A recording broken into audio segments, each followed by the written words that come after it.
ఏం బీమా వచ్చింది నాకు అర్థం కాదు. రైతు బంధు ఇస్తానికి కూడా సాధన అయితే లేదా? ఇంత దద్దమ్మలా రైతు బంధు కూడా ఇయ్యరా? నియమ ఇస్తే ఇచ్చినవి ఇవ్వకపోతే ఇయ్యలే, ఇస్తే ఇచ్చినవి ఇవ్వకపోతే ఇయ్యలే. అన్నదాతలను పట్టుకొని రైతులను పట్టుకొని రైతు బంధు అడిగాను చెప్పుతోని కొట్టున్నట్టవా? ఎన్ని గుండెలు రా మీకు? ఎట్లా మాట్లాడతారు? కండకావరమా? కన్ను నెత్తికొచ్చినాయా? ప్రజలని నానేది అట్లా. ఒక్క మాట చెప్తున్న జాగ్రత్త, నోడు దురిసి మాట్లాడటోలారా. చెప్పులు పంటలు పండించే రైతులకు కూడా ఉంటాయి. రైతుల చెప్పులు ఎట్లుంటాయి?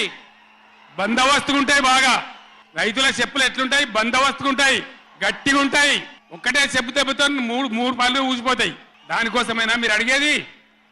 ఇది మర్యాదనా? ఇది గౌరవమా? ప్రజలను గౌరవించే పద్ధత?